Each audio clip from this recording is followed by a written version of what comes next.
It's really good to be with you. I looked up, I was trying to get a handle on the numbers because we understand that we have a lot of folks in the military in Texas and we have a lot of veterans in Texas. Texas is bigger than other places. Naturally, we should have more of those groups of folks than other places. Wanted to get a handle on the numbers, and from what I could find from the Texas Workforce Commission, there were more than 1.7 million veterans in Texas and roughly about 25,000 service members a year either return to Texas or remain in Texas after serving, just so we understand the universe of folks we're talking about. I want to ask each of you from your perspective in a kind of big way, big picture way, about the state of play. You're all working in this space directly or indirectly. What are the opportunities for reintegrating service members into the civilian workforce, into all of our communities? What are the opportunities and what are the challenges? Let me ask Carrie to start with that. This is kind of your wheelhouse. Right, so Yeah. I work a lot with, That's okay. You could just use your outside voice if you want to, but a microphone's probably better. I'm prior military, so pretty loud. We're all loud up here, that's good. I work nationally with a lot of veterans organizations, and what I hear from them are, we are the model for the rest of the nation. So they look to us when they are putting together their programs within their states, because what we do in Texas really is the model. That's why we have so many veterans, so many families coming to Texas every day, every week, every year, because we do it right. We have the services, we have the collaborations, and we have the resources to really fit the needs and work and connect them with resources that they need throughout the state. And that's what TexVet does. Right. You've worked both in government and out of government. I have. Right, so which side is more efficient and more able to provide those services? Well, I would like to say that both they work together very well. Pretty well. Yeah. Pretty well. Pretty well. And both have, right, their ups and downs, their positives, their negatives. Right. But really you have to be very proactive instead of reactive when you're working with veterans, because every day something changes, needs change. We go to war, right? We're at war right now. Right. We need to be proactive about what veterans need, what veterans and families need as we go along. Are you able, Carrie, to anticipate what they need? In other words, how far out? I have to imagine that just in this community, as in all communities, things change, right? It does, yes. People change. Your consumer base, if you're a business, your consumer base changes over time. Well, I think that we can predict, with the VA's help, our population, right? Right. So we know kind of what the population looks like in the future. Yeah. So we know what kind of VA resources, what kind of health resources needs are we're going to have to provide in the future. Yeah. There's things that we also know, right? We know that veterans need jobs. Right. They do work in their jobs in the military that translate into civilian jobs in the civilian world. And they have, they're very good at what they do. And so when they transition into the civilian world, they have so many so many attributes that the workforce needs. Well, I want to come back and talk about that, and that you bring up a great point about translating the skills from the service into industry. Mr. Delgado, you work with returning service members who end up on your campus, right? And end up probably, other campuses beyond that as well. Are you in a position to assess what the challenge and the opportunity is there? Tell us about your experience over the time that you've had your job.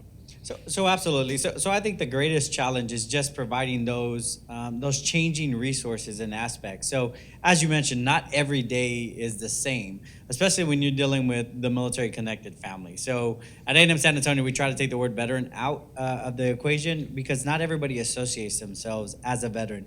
Because us as a society, we like to put labels on things. Right. So some veterans don't consider themselves that. Your combat veteran doesn't, all those titles we tend to strip away, because then it allows for that easy conversation where we're not trying to label somebody. So the greatest challenge is being able to find the gamut in that resource. So again, as Carrie mentioned, the support network here in San Antonio and throughout the state of Texas is very robust. So on our campus, what we need to do is have that hard conversation at times of what is needed, what services are we not providing that we can bring onto campus, and vice versa. If there's things in the community that is working great for them, how do we spread that well to other students there on campus? More importantly, I think campuses as a whole are now looking at the holistic approach. It's just not serving that student. So we'll use the term veteran student or military connected student. It's the entire family.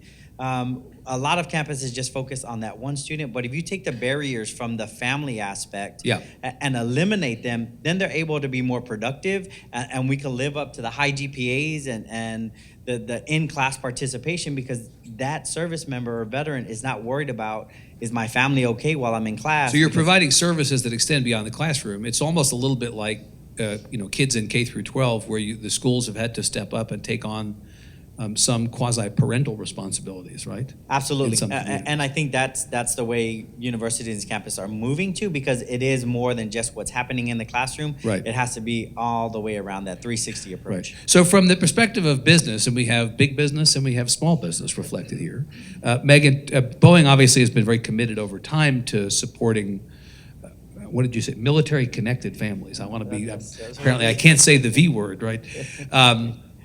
You all have been very supportive of veterans in a whole bunch of different ways, and in thinking intentionally about how people returning have the job training and the resources that they need to be integrated, whether it's at your place or someplace else. To talk about how you think about this from the perspective of big business, big industry.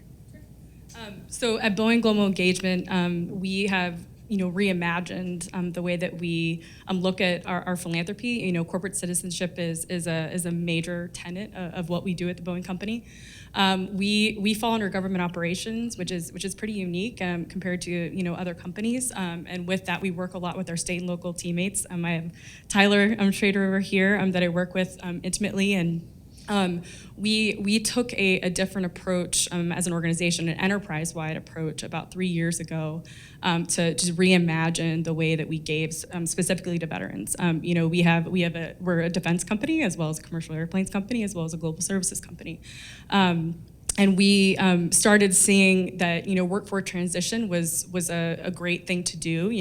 Feed into that pipeline from school and education institutions. Probably a lot of the skills that folks in the military branches perfect or hone translate very naturally to the work that Boeing does, right? Not just just the skill sets in general. I mean, just being agile, right. Resilient, being able to work in high-paced environment, take those leadership skills with them. But we put a stake in the ground and said we also want to invest in programs that support mental health services, suicide prevention, things that large companies may shy away from.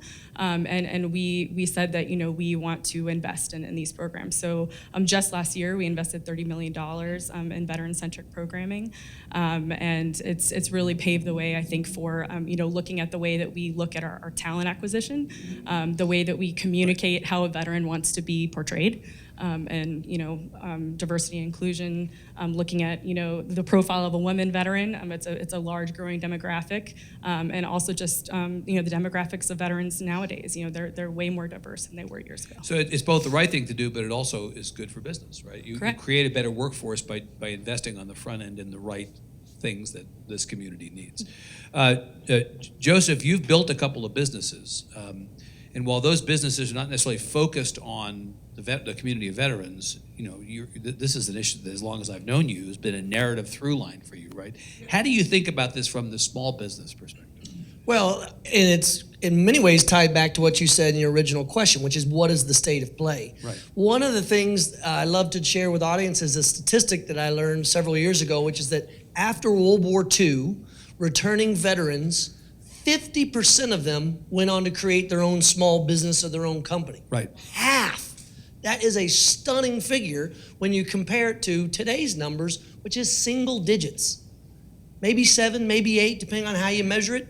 And so the veteran didn't change. the pipeline of education changed. So what I mean by that is when we came back from World War II, we said, what are we going to do with 12 to 14 million men and women who used to be underarmed? They're like, well, let's send them to school and let's just unleash them. And that's pretty much what happened. Right. Whereas now we have this pipeline of what the military calls career transition or end of tour transition, and all too often they are just focused on getting a job rather than creating a job. And it's a very subtle difference, but it's huge when it plays out. So if you're leaving the service and you're just taught from day one from your first line supervisor all the way through the out briefings that it's about get a job, get a job, get a job, as opposed to, you know what? You learned so much in the military in terms of building up your human capital. You could create jobs.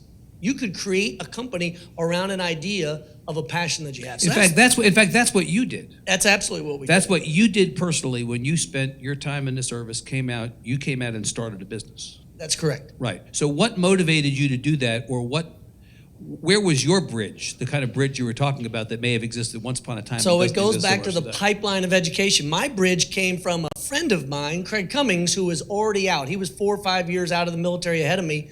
And he goes, Joseph, you don't know this, but you're an entrepreneur. I said, no, I'm not. I'm an Army officer. And he goes, no, you're an entrepreneur. And I had an idea for traffic congestion mitigation. I wanted to kind of get to and from work easier. And I live in Southwest Austin. That area has a road called Mopac. We also call it a parking lot. Yeah, good. About to say good luck. Exactly. Right, yeah. So I was trying to develop a tool to fix my own problem when he heard about it and said, that's it. That's what we're going to turn into a company. But it was only through that role modeling, only through that nudging. Had it not been for him, who knows where I would be. I wouldn't have lived out the fact that by nature. And I would argue that nearly half of us coming out of the military are natural entrepreneurs, but only about 10% see that path or see that education. Mr. Delgado, one of the challenges, let's take Mr. Kopser at his word that there are a lot more people coming out of the service who have the ability to be entrepreneurs, have the mindset. Do they have the skills? So many of the businesses that get started today have some technology at the center of them. And here I think about a campus like Texas A&M San Antonio, where you potentially have the training ground for these folks to come through and get the skills they need to then unlock the inner entrepreneur, right? Absolutely, and I think that's key. And as you heard, I think all the panelists have said, we have made changes. We have re-imaged, we have looked on what's in the future. Right. So on our campus at A&M San Antonio, and us celebrating our 10 years, we don't have that mindset of we've been doing it 100 years at some institutions, where it changes a little bit harder. Right. Our leadership team envisions not what's happening today, but what's happening in the future. How can A&M San Antonio be that bridge where our students are leaving our campus ready for that workforce or ready for whatever they want to do next, right, and providing those tools and resources. So again, it's providing that mentorship. And I think the key word there is mentorship. It's being able to talk and chat with one another instead of on the exit, as Joseph mentioned, it's all of just putting the check box and getting out. There's not foreseeing and planning. It's all about getting that job. And 9 times out of 10, when they just get that job, as mentioned, it's underpaid. It's not where the level that they should be at. But again, it's to provide that immediate need so they're not struggling. So it's all about mitigating the struggle after leaving the service. Yeah. Megan, I think about people who sacrifice for all of us.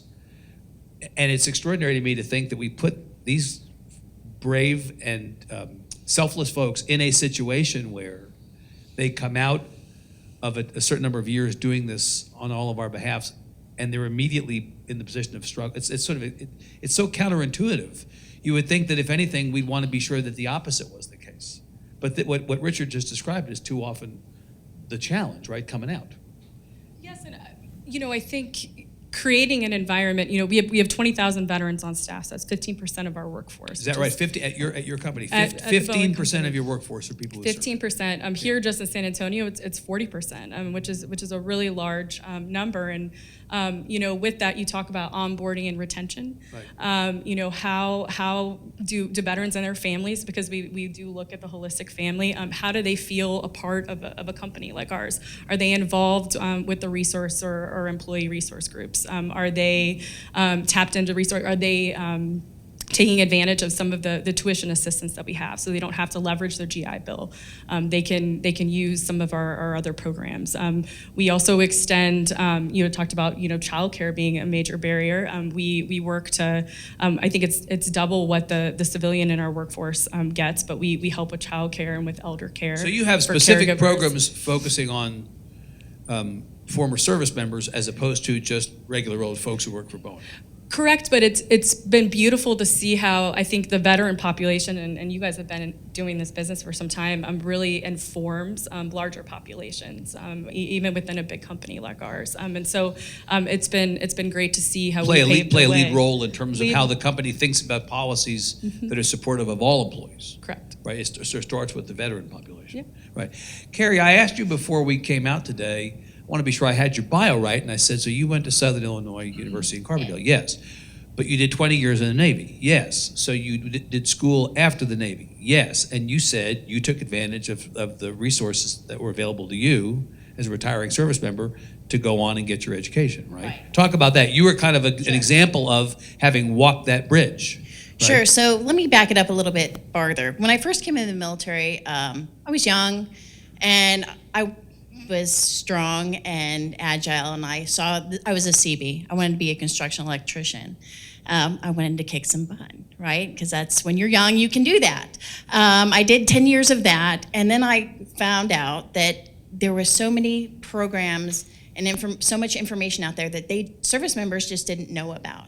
So they had this job available as a Navy career counselor. So I cross-rated, which is I changed jobs within the military, and I became a Navy career counselor. And since then, I've been connecting service members and their families with benefits and services and information up until now. Right. So you know this back and forth. So I know this back and forth, and I've served in different areas between the Miramar Brig as a vocational director in education, but I utilized TA, tuition assistance, and credentialing programs before I got out to maximize my GI Bill. For your own purposes. For my own purposes. Right. To this day, I still have 18 months left of GI Bill.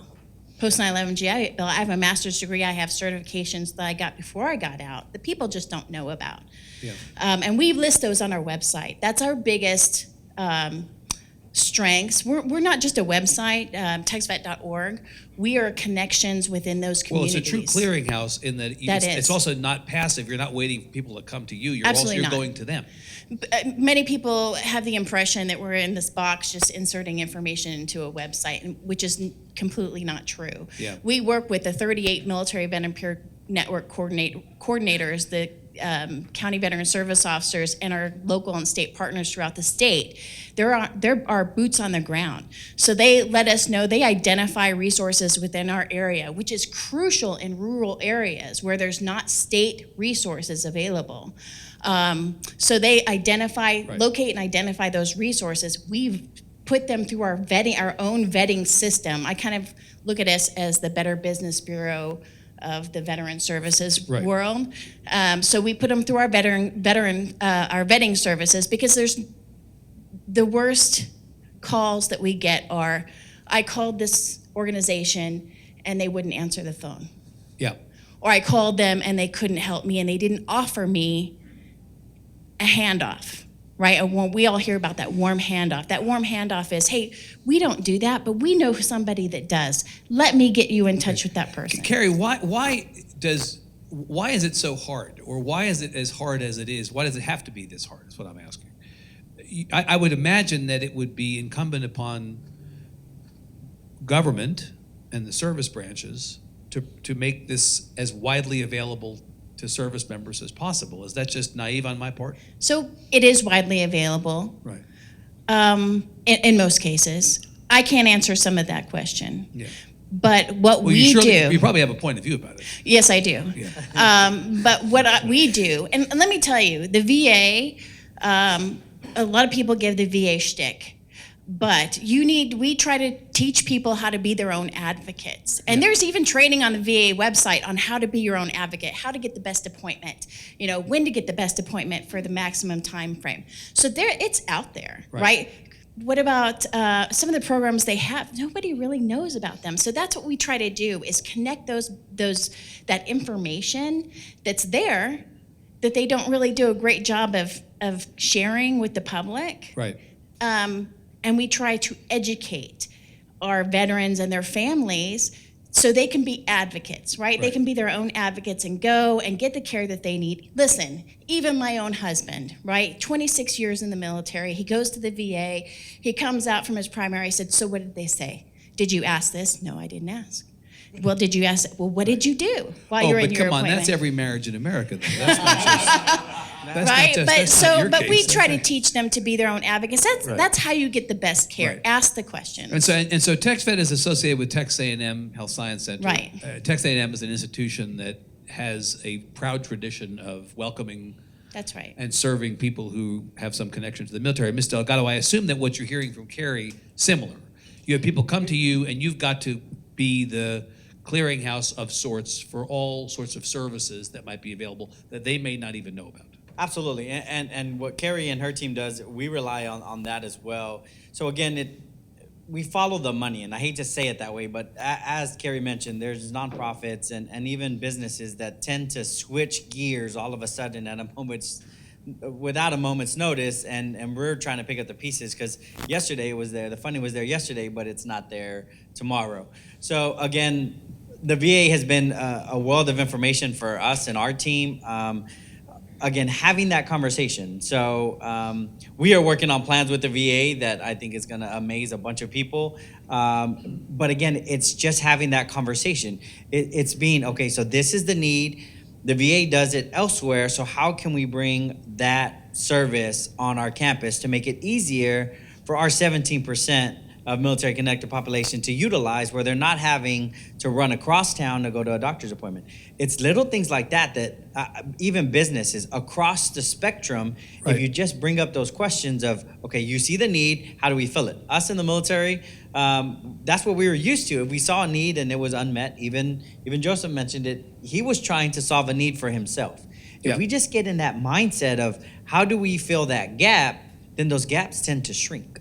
Joseph, are you I know you are. The answer is yes. You're an advocate for the community of returning veterans in terms of workforce stuff. But how do you create opportunities in your businesses? How did you at Ride Scout? How do you at Gray Line? How do you across the board make it so that veterans feel welcome in the workplace? How do you create job descriptions that invite people who have service backgrounds to make I think the biggest thing that we do as a community of military veterans in business, first of all, is seek out other vets. And we don't worry as much about the whole resume play of, well, this resume doesn't quite line up with this, because like in our company in the early days of Ride Scout, when we probably had 20 or 22 employees, 8 of them were fellow vets. 4 of them were friends of mine that I conned to come work for our company as a startup. Part of it is recruitment rather than just waiting for people to apply, but you're not only open to the idea, but encouraging of the idea that there's a place for people with that background and those skills. Yeah, it's the same thing of any organization. You went to the same school as me, I went to the same school. There's a natural connection. So even just among the military in general, there's that natural connection.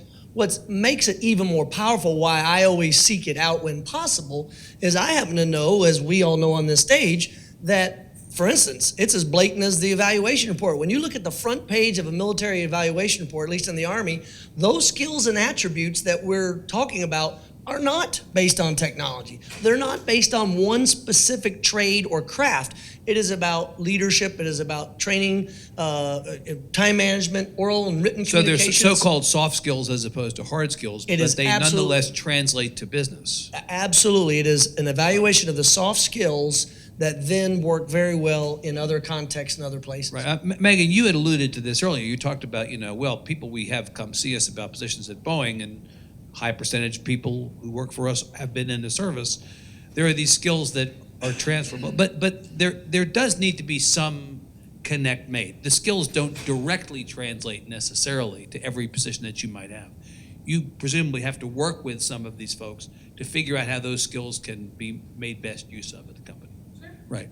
Talk a little bit about that. Well, I think, again, this goes to our enterprise-wide approach of really, thinking about when a veteran comes to a company like Boeing, is there mentorship? Are the managers, are they trained in cultural competency to deal with veterans and their family members that come on board? We have self-ID campaigns, sure, that, that's where we get the 20,000 veterans. We know there are more on staff, and that's not even including us as a global company externally with our coalition forces.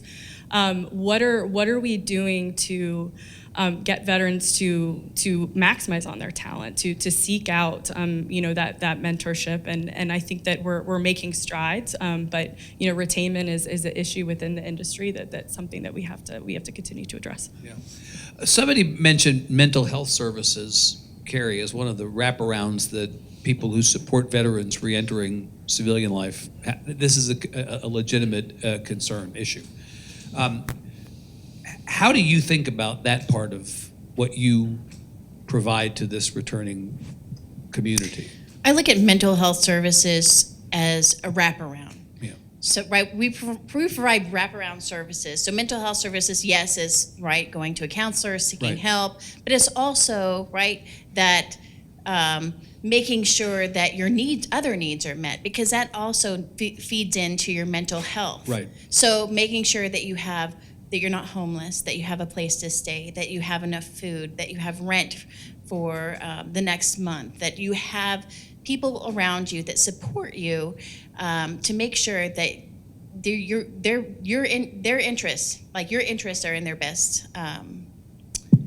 Right. I'm just thinking that there may be a little bit more of a challenge on the mental health services front with this community. Not anymore. I think that with the VA's telehealth, for rural areas, with our MVP and coordinators. Yeah. And their services, yes, it can be a challenge for other reasons, but I think the services are there. Right. I just think that connecting those services can be a challenge for many reasons. Yeah. And if I could jump in real quick. So I think the stigmata is going away, where the military taught us very well that we don't show weakness. We go out and we keep doing what we need to do without taking that internal look of what is going on. Right. Suck it up. Exactly. And now we are seeing the numbers, and depending on what day of the week, we'll use 22. I think more and more service members are realizing, and I say service members because that's where it needs to start, where when they leave the service, they're more willing to find those resources and ask for help. So us, and once they get out, and all of us on the stage, then we're able to connect those resources. But I could connect a veteran to resource, but if he or she is not willing to accept whatever's in front of him or her, that resource is going to go to waste. So I think that the mindset is changing overall nationwide. I just Please. also think, with these business resource groups, opening them up to people who aren't just veterans. I think that we often isolate that population, and we call it Boeing boots on the ground. It's, we held 800 events and funded, 800 different organizations that all of our employees got engaged and involved in, because that's something that's important to us. It bridges the military-civilian divide. You start having conversations, real, true life conversations. Veterans are people too. It's a funny joke in the space, but it really resonates when you look at our 50,000 employees that we have on staff. Mr. Delgado, you returned from your 10 years of distinguished service wounded. Correct. You did. So how do you think about, in particular, welcoming wounded warriors back? So again, from their it's service? being able to provide that mentorship. So it's real easy to have that conversation when you could truly say you've been there. However, I think in the grand scheme of things, that notion of being able to connect because we have been there, I think also puts a barrier. So as I mentioned before, I'm all about breaking barriers down. So to me, we need to be able to have that conversation. As Megan mentioned, the term and the labels we need to stop using. And that's just, I know we're never going to do it. However, just because I've been in a combat situation, right? So if another veteran isn't in a combat situation, things that happen back home are just as severe, sometimes more. To that person. To that one person. Right. So when you talk about PTS or PTSD, depending on, again, where you want to look, military and veterans are lower than your civilian population, and that tends to get overlooked 9 times out of 10. So again, removing those labels makes it easier for people to ask for help. So again, I tend not to use that. That's why normally in my bio it just says 10 years of service, because again, I try not to put pins and labels and everything else on there, because then it tends to, if somebody wants to have that open and frank conversation, that gives me something to rely on. And So everyone's experience is different. correct. Right, which is important. Joseph, you ran, I didn't mention this in your bio, but many people know you ran for Congress last year. You ran for office for the first time.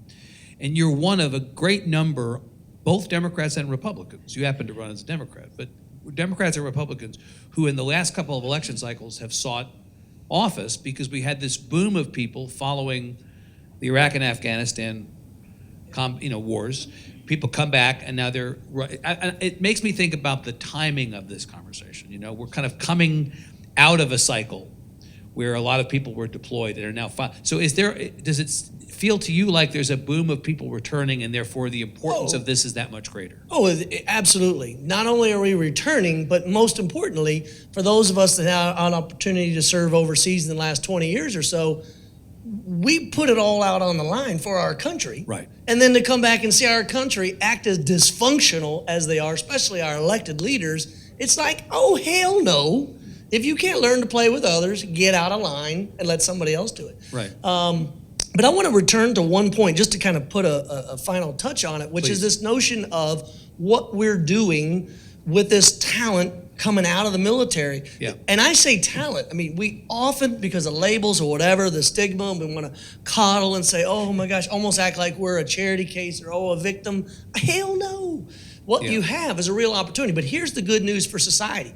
Because we're turning a microscope on ourselves about issues about health and families, because we're turning a microscope on ourselves, we might be able to be pointing the way in the future as we go through a huge technology change in this country, as automatic cars, driverless vehicles, artificial intelligence. As jobs are destroyed, middle-aged Americans are going to have to move from one sector they know real well into a whole brand new sector. And guess who's really been focusing on that for the last 10, 15 years? You're already in that sector. We're doing it. So Right. we're going to be able to point the way for those who were in one manufacturing world but have to move to a service industry to know how to completely retool themselves, and we're doing that. Carrie, over time, I know you've thought a lot about what more can be done, right? That you're in the what more can be done business. Right. So if you waved your wand over this issue and you could say, these are 2 or 3 things that I think would ease the transition, would create more opportunity, would make the process more effective, would streamline it, what would those be? I would say number one, educate service members, veterans, and their families on what's available to them. On the front end of their service? On the front end, Yeah. before they even leave. And that's happening right now. Yeah. So, number one, that's what I would do. How to be your own advocate, how to advocate for yourself and for your family, find the information Yeah. and execute that information. Number one, educate. I think number 2 would be collaboration. Yeah. So you have so many services out there providing the same type of services, state, local, nonprofit, thank you, nonprofit. But it's hard, we all work together, but we're all competing, it seems, for the same information or the same money, the there's same dollars. Duplication of effort. Duplication of effort can be challenging. Right. Can be very challenging, especially so TexVet has been in existence for 10 years. So we have been perfecting this craft of identifying and vetting information and displaying them on our website in easy to find ways for veterans for 10 years. And it's not just the website, it's creating those, people think, oh, it's just the website, but it's not. We've created these relationships within communities, with our community. They trust us. They trust us to do the right thing on our website, right? So when they come there, they can find the information, because it's just not veterans or family members that use our website. It's VA social workers, it's providers, it's MVP and Corey, those that are helping our veterans. Those are the ones that are using our site as well, and they trust us. Yeah. Megan, from your perspective at Boeing, what could be better? How could this be done better to create more opportunity and to unlock the potential of the people who are out there? I think, Carrie, you hit the nail on the head with just this, high density, of organizations. I mean, the Sea of Goodwill, there's 40,000 plus nonprofits that are in the United States. I think often on a localized approach, we have 40 community investors that work with Boeing Global Engagement. Oftentimes, I think years ago, we didn't even look at what was within our backyard. We were kind of always like reaching for these national resources, and then vice versa. These national resources may not know like their footprint very well, and how to really make that communication piece come together. And so I think having that navigator, just breaking through the noise of all the different organizations, connecting, different key things. I mean, if you look at employment, you look at entrepreneurship to that you can start with that resume building to that placement agency, which organization's working on the retainment. I mean, to really just like, and I think in visual, so I'm you build out this trajectory for a veteran and their family member, and I think it's incumbent on funders and organizations that provide opportunities for these nonprofits to look at the space ourselves and make sure that we are addressing the needs, and the needs will change, and to be proactive and preemptive as much as possible. Among the funding within the funding community, Megan, Yes. who are the good actors here who have the potential to step up and enable much of what you're talking about? I do think we've been talking about the VA and the DoD. That seamless transition piece I think needs to happen between DoD and VA. But we as an entity, we complement those services. But Right. I think we do have to give credit where it's due. Right. I think there are some good changes that are being made in that industry. While at the same time not expecting that government's going to step up. Is going and to solve step up every- and solve everything. either because it can't and because it won't. Right. Right? Right. Mr. Delgado, from your perspective at A&M San Antonio, what could happen that is not happening now that would make your job and your service to these folks better and easier? So it's our students coming to us with a need. So I could forecast, I could foresee, but that doesn't necessarily mean that's where we need it. So I use an analogy there on our campus that the days of walking alone in a dark path are over. So if you shine a moonbeam, a flashlight, a light, whatever, to your left and right, there's going to be people walking to your left and right. So it's being able to reach out and provide those services. Then my team will go out and bridge that gap to make sure that those resources are easily accessible. But again, with our campus, if I don't know, I can't fix it. So again, it's being able to have that conversation. Do you have the resources available to do everything you need to do? I mean, everybody always will say, could always do more with more, right? But do you have the resources available to serve everybody who needs service in your community? So I got a great leadership team at A&M San Antonio. So the initial gut reaction is yes, but with more resources, more students, and our continued growth, we'll continue to need more support and resources. Right. And I think that's where the business community and our partners here throughout San Antonio and nationwide come in. So, for example, that's where Boeing can come in. So again, streamlining what are Boeing's need, and not to put you on the spot. Yeah, I'll say that. And not to put you on the spot. Look right at her when you say this. Right. So we have a relationship and we go back. So again, just using her because she's on the stage. Yeah. And Boeing does a great job. But again, it's what is Boeing's need in the future and how can A&M San Antonio fulfill that need? And again, if businesses do more, not only at A&M San Antonio, but globally, then we're able to have that pipeline that Joseph mentioned. So to us, it's all about creating pipelines and filling those gaps. Joseph, as with everything else, an any and all strategy is probably the best course here, right? We want government to put in, we want academic institutions to put in, we want industry to put in, but we also understand that there are going to be nonprofit solutions, and there's going to be, as Mr. Delgado said, we need to go to stakeholders and say, you really need to come back and fund our best work. I mean, I don't want to call out specifically the company that you mentioned to me that you visited just before you came over here, but you were just having a conversation with a major company about, can you support our efforts on behalf of veterans to do X, Y, Z, right? Yes. That conversation has got to be a persistent conversation. It has to be. And to return to your question, if we had a magic wand, for me, it's easy. It's two things. We can do them almost immediately. Number one is, for every 1 year of military service, that service member upon exit, I believe, should be given 1 week per year of service to go and see what the civilian world jobs look like. intern in like one or two of their favorite deals. I mean, if you remember during a year of their service. active duty service standpoint. In the military, at the very end of your military career, you're called an ice cube because you're not good to the unit. You can't deploy with you. You just kind of sit there and you just melt. Boop. Usually they send you to the gym to pass out basketballs. I mean, that is the worst career transition I can think of. But you take some of it's 10 years. Imagine if you had 10 weeks to be able to spend 2 weeks at 5 different companies or organizations, because people will be what they can see, and this type of program could help. It's a really interesting idea. Has anybody tried that, or is there Yes. been a pilot of that? So, there have been some pilots now. The U.S. Chamber of Commerce did a program. Fort Hood was included, and those soldiers got to come down 60-mile radius, but they extended it to get to Austin so they can see. I don't know if Fort Sam's doing it or others, but it's a great program. The second thing, if I wave my wand, is there are 40,000 plus organizations out there that claim to be working on behalf of veterans and families, which is clouding the world. They all have their own executive directors. They're all out raising money, and they're all in competition. I think they should be held a lot more accountable by using data. Now, this is a shameless plug. Shannon and Shelley are part of the Military Family Advisory Network, and I'm proud to be on their board because they do use data to hold themselves accountable, because otherwise,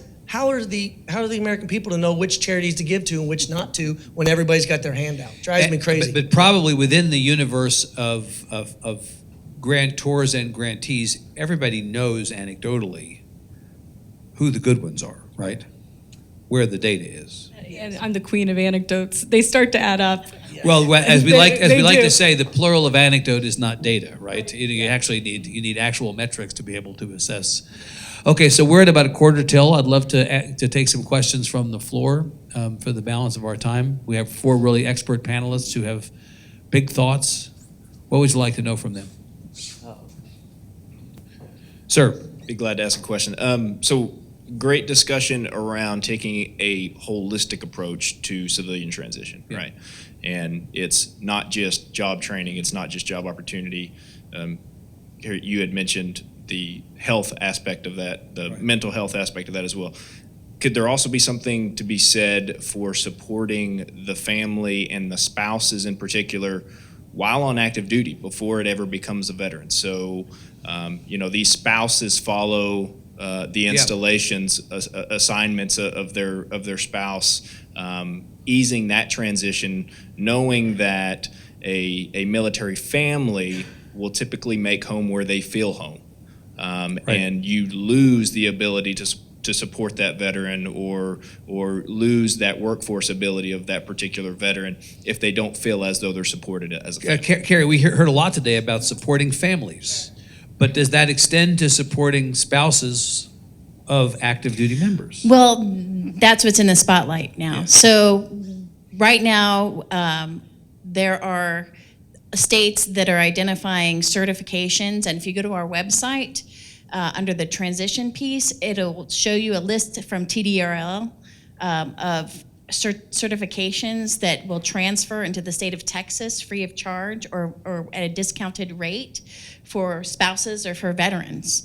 But they're doing that they're identifying spouses' needs, and where a spouse would have a certification in one state and then they would get transferred somewhere else, that they would honor that certification. But it also allows for, because presumably many of the families that return from service where you have one member of the couple in an active duty situation, they may very well both have to work when they return, right? That's the economic realities of it. And so here you're providing essentially job training for the spouse of the active duty member while that person is on active duty. Right, and even work in Texas, like Texas Workforce Commission, they honor the family, the spouse as well. So they don't only serve the veteran, they serve the spouse too. Yeah, Joseph, this is the first time the Workforce Commission really has come up in this conversation, but our Workforce Commission does actually have an intentional focus on this subject, does it not? They do, and as something that we've discussed in the past, so does almost every other Texas department.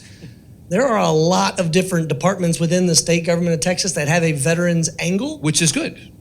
It can be good, but it can Okay, also go. be Well, it also going. could be confusing, can be duplicative sometimes. And In other words, do you know where to go really to get help? for the particular issue that you're working on or need. But Right. the work that they're doing now with her program is the best first start, to have that one-stop shop to be able Yeah. to know where to plug in and stuff. So if you pick up the phone, you come back, or you're fixing to come back, and you want to understand what's available to you, is a good place to start, say, the veterans? I mean, if you want to, within what various services provided by government entities? Workforce, is it the Veterans Commission? I can tell you that if you go to the Veterans app, that's a state program as well as we're a state program as well. We're on the Veterans app. So the Veterans app is getting a new look, but it will have all the resources like the Texas Veterans Commission, the Texas Workforce Commission, us, Yeah. TexVet.org, all of the resources within the app. And that's the entry point for So it's any a service portal, member, veteran, sort of, family member Right. coming to the state of Texas. Right. And I just say from a national perspective, we just gave National Military Family Association $100,000 to develop interstate compacts so that there could be state line reciprocity for credentialing. And this is something that I'm sure they're going to be looking to you all for your guidance in the state of Texas. But if you can imagine, my mom was a school teacher. I'm a military kid. We moved every 2 years, Yeah. and having to, she couldn't be a teacher up until our final duty. That station. feels like something that our legislature would love to smooth the way. And it's been right? introduced in Texas and has Right. been advocated for, Right. on behalf of my team and a few UT others. also has the Veteran Spouse Network, VSN. So I think you can just Yeah. Google that, and that'll Yeah. show up, and that supports. Mr. them as well. Delgado, are you good with this conversation? Or come on. We're getting better. So while Texas does a great job, and again, I don't want to be the negative person. However, we're getting there. There's not a one stop to figure out everything that's changing. And that to me is going to be the hardest thing, because as we all mentioned, with funders and fundees and all of that, it's changing constantly. So to me, the overall arching goal is to make sure that wherever it is, whatever it is, that it's inclusive. And sometimes people don't want to play in the same ballpark. They want to park in the parking lot, but they don't want to go in the stadium and sit in a seat. They want to be Right. hitting the ball. It's exactly the last time that there should be competition, right? I mean, Agreed. And I think that's the hardest part to swallow is making sure that we're all on the same page. Because at the end of the day, who are we hurting? We're hurting that veteran or that service member, that family, that military connected person that served so well, regardless of whether that person put on the uniform or not. And sometimes that person becomes invisible, and it becomes about dollar signs. Got it. Ma'am. Debbie Clark with the City of San Antonio. There's a few organizations and programs that are go-tos here that haven't been mentioned yet, like the Bexar County Veteran Service Office. They deal from transitioning service members straight to death. They will look at individual resumes and help with placement with that. Then there's Texas Serves, which is an alliance of different NGOs, and it serves as a one-stop. You can call them and they'll tell you which resources to use. JBSA Serves is run by 502nd Air Wing. They have an alliance where they have different businesses and NGOs share the job fairs, the different openings. You can send individual So these are three resumes. examples. These are Yes. and these are widely known within the community as resources that people. Yes, and then there's another Yes. one though, the Military Spouse Economic Empowerment Zone. San Antonio was the first zone for this. It's through the U.S. Chamber of Commerce, and it just launched as a statewide initiative on Yeah. the 2nd of October. Mr. Delgado, So these there's are all various good. These are all programs. good resources. Absolutely. So part of what I do on the city side of the house, chairing the City Commission on Veteran Affairs. So those are all great resources to hit. But again, it's as you mentioned, those three that we haven't mentioned. The list is long and extensive. And that's just San Antonio and Bexar County, right? Just There are San Antonio. 254 counties, presumably. And they all have their own websites, and they have their own directors, and they have their own calendars. Right. And so On and on and on. So what Texas Serve is it's yeah. So Texas Serve, what it is another. I won't say another. I hate to use that term. It's an online platform that anybody military connected can sign up and get resources. So we have one here in San Antonio as Texas Serves, and they're spreading throughout the state of Texas, and they have already sites across the United States. But again, it's getting that message out there. So as you heard, there's not enough time in the day to cover all the resources. I have a Rolodex that my team knows, and 9 times out of 10, they're like, hey, Richard, this is a problem. Can you help solve it? And then I'm calling people that I know that, hey, this is the issue. How can we get it solved? But again, there's not a one stop. And to me, I think that's what here in Texas, San Antonio, nationwide, we need to be able to do on a global scale to make sure that we're all in sync. We're all on the same page. So we're playing out of the same playbook. And I hate to use that analogy again, but we're all on different pages. Ma'am. Hi, I'm Brianna Gowing with the Texas Veterans Land Board.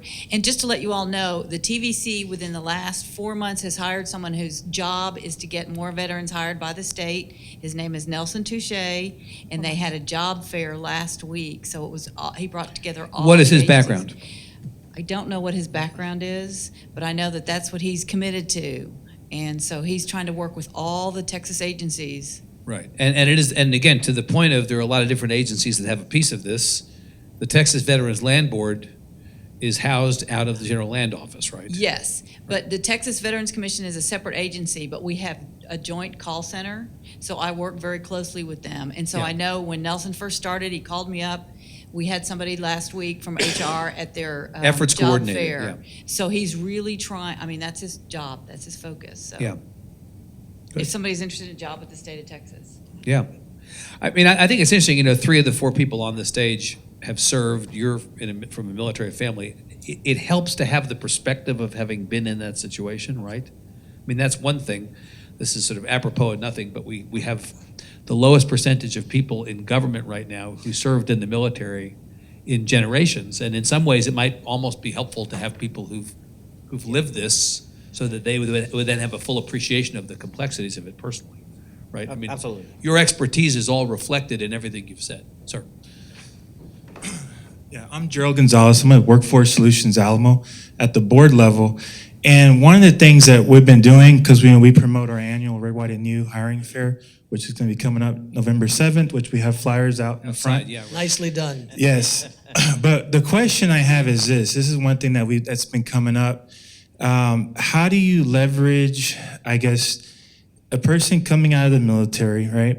They expect a certain salary, okay? Or maybe they're used to having a certain salary. So how do you leverage their expectations with reality? And sometimes they may not get that, Yeah. Right. Joseph, what do you do about that? That's a good point. Job-wise. Talk to vets all the time, and I tell them, just get that first job, just get that foot in the door. You will make less money, probably more often than not, because we're always taught when we're in the military, you're going to come out and Fortune 500 companies are going to give you a 7-digit check. You're going to be on the board the next week and you can retire. That's not at all the reality. Those barracks lawyers are so wrong.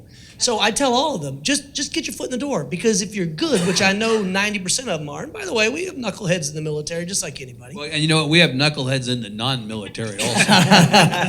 But it is a reality, and they just had to be prepared for it. But I know that they're going to, and the data shows, they're going to outperform their peers over time. Therefore, responsibility and pay will come with that. But again, Carrie, it comes back to the idea that these are people who've sacrificed, and they come back with what I think is, maybe it's an elevated expectation, but it's an expectation nonetheless. And instead, they find themselves at the bottom of the ladder. And I think this is where our resources come in, right? So we have the Texas Workforce Commission, we have the Texas Veterans Commission, we have all of our local and state partners who have veterans programs that are there to coach, to help write that resume, to help transition those skills from military to civilian speak, right? To coach them into a job, to make that partner. So they're working with our employers, telling them how great our military personnel are, and trying to marry those up with our military folks and our spouses and their families. So there's resources out there. We just need to connect with them, get them connected, and get them coached, and get them the resume written, and get them on their way. I want to ask, Michelle, go go ahead. ahead, then I want to ask the question or something. So real quick, so entitled, and I cringe because getting out, we feel that we're entitled. We're entitled to the red carpet. We're entitled. I didn't become the director of military affairs overnight. It took me 10 years. I started as a student worker. I got my foot in the door, and then I've worked up. we have to take that hard look, and I've mentioned this several times. We have to take that hard look in the mirror, and we're not in uniform. We don't have nothing shiny on our collar. We're not above on the E scale. None of that. We're competing with everybody else. So the word entitled is I think that the term that you didn't want to say, but I will say it, is what we go and that impression that, hey, I serve my country, you should give back to me because I serve my country.